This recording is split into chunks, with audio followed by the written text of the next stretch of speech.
आजपासून नागपुरात विधिमंडळाचं हिवाळी अधिवेशन, प्रथमच विरोधी पक्षनेत्या विना चालणार कामकाज। शेतकरी जनतेला अधिवेशनातून मोठ्या अपेक्षा।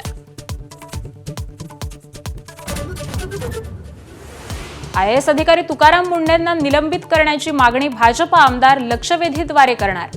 नागपुरात नियमबाह्य पद्धतीनं स्मार्ट सिटी प्रकल्पाचा प्रभार स्वतःकडे घेतल्याचा आरोप। मुंबई महापालिकेचा तिढा शिवसेना आणि भाजप सामोपचाराने सोडवणार। दोन्ही पक्षांची समन्वय समिती बनवण्यात येणार। सेना 125 जागांचा प्रस्ताव भाजपकडे ठेवणार असल्याची माहिती।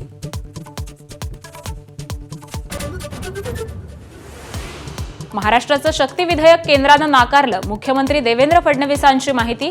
शक्ती विधेयक 2020-21 मध्ये विधिमंडळात मंजूर झालं होतं, केंद्रानं मात्र नाकारलं।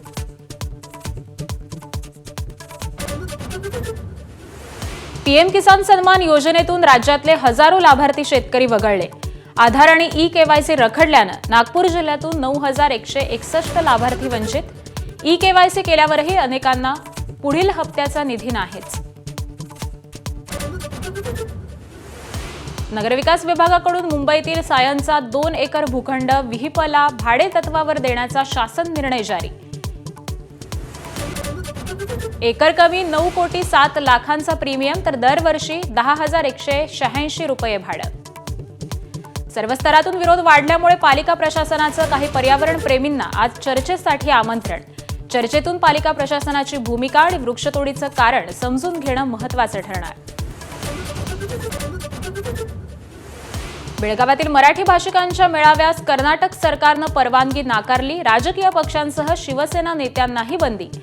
आज ठाकरेंच्या शिवसेनेकडून निषेध आंदोलन। जुनी पेन्शन आणि टीईटी संदर्भातील मागण्यांसाठी शिक्षकांचं आज आझाद मैदानात आंदोलन।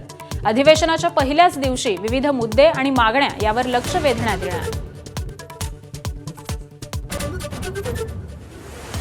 राज्यात थंडीचा गारठा वाढला। परभणीत 6.6 अंश तर नाशिकच्या निफाडमध्ये पारा 6.4 वर। धुळ्यात सर्वाधिक 5.4 इतक्या तापमानाची नोंद। वंदे मातरम गीताला 150 वर्ष पूर्ण झाल्याबद्दल लोकसभेत आज चर्चा। पंतप्रधान मोदी करणार चर्चेची सुरुवात।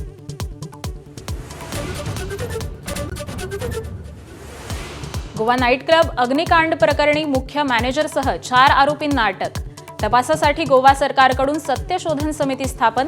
एका आठवड्यात अहवाल येणार।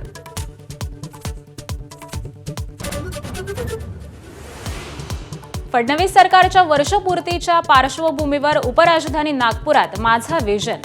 सरकारचं पुढील 4 वर्षांचं विजन काय यावर चर्चा होणार। दुपारी 2 वाजल्यापासून पहा फक्त एबीपी माझावर।